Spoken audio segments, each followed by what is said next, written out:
Hey guys, Eric Knight here. Today is December 10th, 2012, and I want to talk about alternative media, my history and fascination with politics, and the left right paradigm.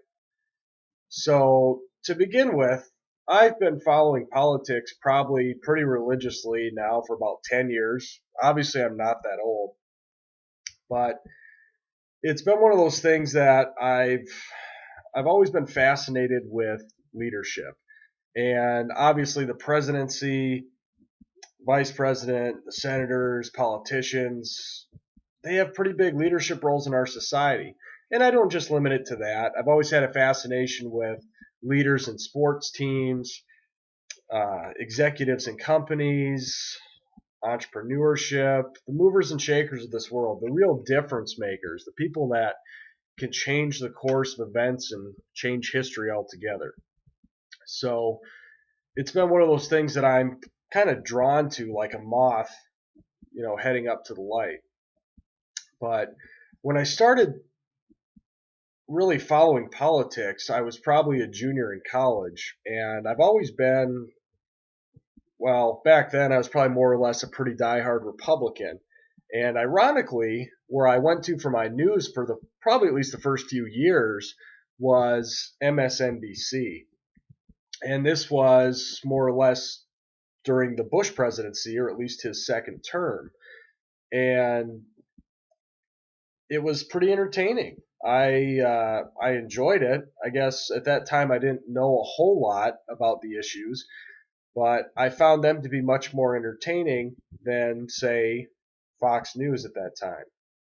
But it was always interesting to get their perspective on it, especially with the Republican in the White House when you also have, their very liberal perspective on things, which today is probably much worse than it was 4, 5, 6, 7 years ago.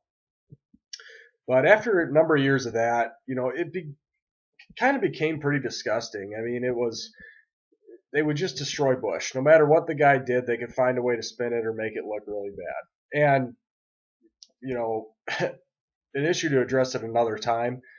I'm not a huge fan of the Bush presidency myself, but we can talk about that at a later date. But if you look at the way the liberal media in general, and at least how vicious it's gotten today, they distort a lot of information. They take things out of context and they pretty much try to destroy a person and turn somebody into something they're not. At least these people that they don't agree with, especially on the Republican side of the aisle. But I did tune into Fox News for a number of years, and they became pretty entertaining to me as well, uh, being more of a conservative. And one thing that I found kind of fascinating with the whole thing was, Fox is the most trusted name in news, the most watched. And my opinion is today, I do believe that they are more honest than a lot of the media on the left. It depends who you listen to. There's probably good commentators on both sides. But I was kind of I would question when I would hear people come out and say things like faux news, how dishonest and misleading Fox is, how much they lie. And I would kind of was taken aback by that because those were the people that I had watched and I had known the history listening to people on the other side of the aisle and their opinions on it. And I could definitely see the lies and the propaganda coming out of the left, but I wasn't seeing it on the right. So I did step back for a little bit, and that's the beautiful thing about the internet is you can Google or YouTube a lot of these videos and take a look for yourself. And there were certain people on Fox. Again, I don't agree with Obama most of the time, but again, it pisses me off when I see people, especially in our news, who are supposed to be the watchdogs for the public, take things that he says out of context and twist them into something they're not. That's not the job of the media. But um, probably one of the best things that ever happened to me was more recently, at least in the last couple of years, is turning off the television for a while. And reading a lot more books. I've always been a pretty big reader, whether it was reading about leadership, sales, entrepreneurship, business, um, finance, history, politics, conspiracies, whatever, you name it. Um, I don't really like to read fiction, but I like to read about real things or learn more. And I can tell you that even having gotten a college degree, I think I've learned more. I could probably point to 5 or 6 books that have taught me much, much more about life and reality than I would have ever learned in 4 years of college without the $70,000 bill at the end. So, all that aside, probably one of the other biggest things that really got me to kind of see the light is tuning into more of these nonpartisan people on YouTube or talk radio, depending on who you listen to. Now, I always used to look at people, for instance, say like Jesse Ventura or Ron Paul or Alex Jones or a lot of these people as just complete wingnuts. And I would always said that, oh, Ron Paul, he's not electable. He is not electable. Look at the guy, he's a nut. But that was what I was conditioned to believe. That's what you hear, whether you hear it in the liberal media or you hear it on Fox. That's what you're supposed to believe. And I've kind of drawn myself to the conclusion that a lot of what you're seeing in the news is you either have the beautiful girl there with the pretty smile reading you the teleprompter, or you have the old man figure. Say somebody like Bill O'Reilly. Again, you trust these people. He looks like that grandfather type person who could never tell you a lie. And I'm not saying he's a liar, but I'm telling you a lot of the things that I find that should be big mainstream news today, they're not getting the attention they deserve, and that bothers me. But the one thing that I do like when I tune into some of these other people, say for instance Peter Schiff, love the guy. As far as finance, if anybody knows who he is, he was one of these people that was on, a lot of these mainstream shows for years before this financial bubble burst, throwing his arms up, letting everybody know, hey, we got a huge problem here. It's going to burst. And these people all told him he was nuts. They laughed him off their stage, but the guy was right. And what people like him are predicting later is far worse. And I tend to believe him. He's been right. These people are predicting and laying the course that we're going down currently. Other people, I like Chris Green, Alex Jones, Jesse Ventura. Now, I don't necessarily agree with 100% of what these guys say, but what I do like about them is they're real people. These aren't the guys that are getting paid $5-10 million a year to read you a script off a teleprompter. They're real people speaking from their heart, speaking from what they know, their experiences. Most of these other news people, that's what they know. They know the news. They don't really have a background in anything else, for the most part, that I can tell. So it's one of those things that when I kind of opened up my eyes, I feel like I get a lot more information from these alternative sources, and especially reading books. Now, back to the whole Ron Paul, Jesse Ventura, and some of these people. Again, yes, I thought they were nuts because that's what I was led to believe by the mainstream media.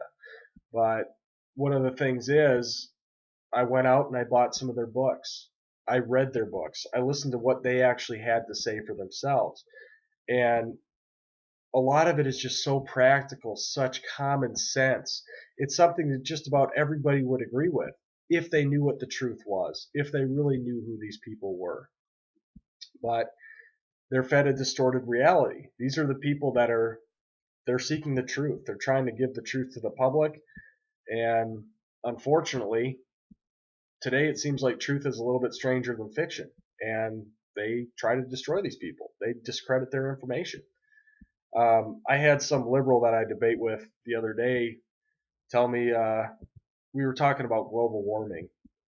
I'm not going to get into my opinions on that, but I had posted something that Alex Jones was saying. And from what I can tell, I looked up most of the stuff he's talking about. It's true, the things that he writes about. But her first thing she said, he's a Holocaust denier.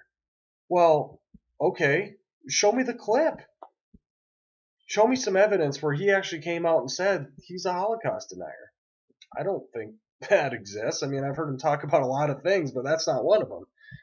So she was obviously led to believe that from something that she read somewhere else. So I just don't think she knows any better. And that's unfortunate. But I think there's a lot of good information out there. And it kind of leads me into this whole left right paradigm. You know, we just got over this election. And you look at the difference between, again, Barack Obama and Mitt Romney. They're the same person. They're both bought and paid for by the same people. Goldman Sachs was one of their biggest contributors on both sides. You can't tell me the same special interest isn't running the show here.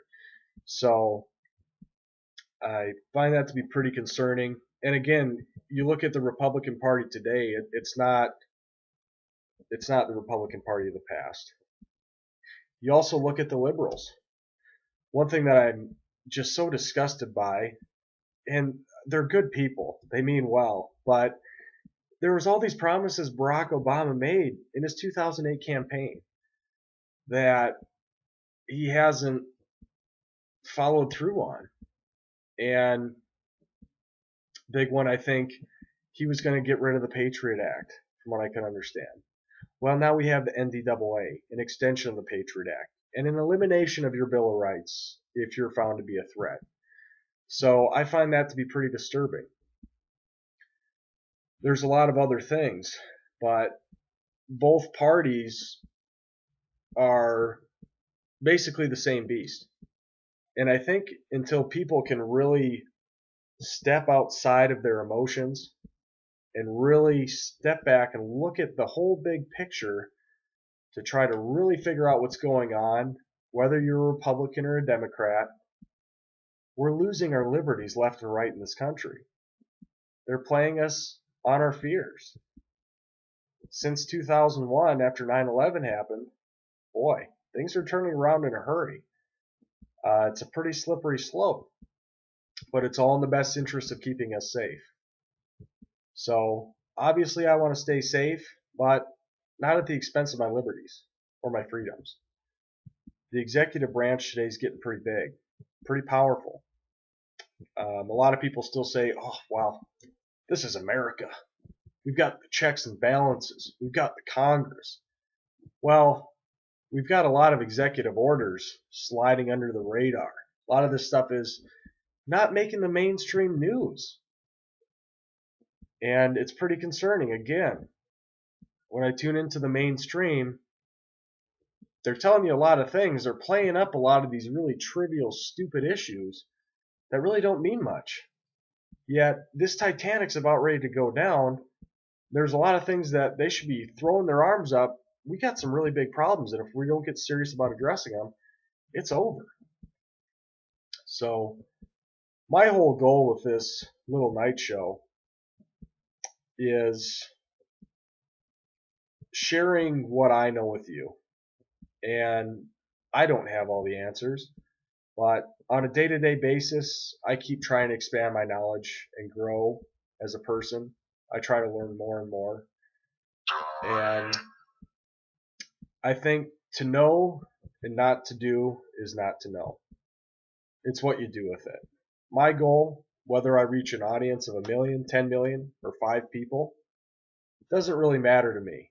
But if I can at least get a couple people to take a look at what I'm saying and maybe change their perspective and go out and look at some of these things for themselves and really kind of step outside and see the big picture and then do their own thing with the information, I'm happy. I've done something.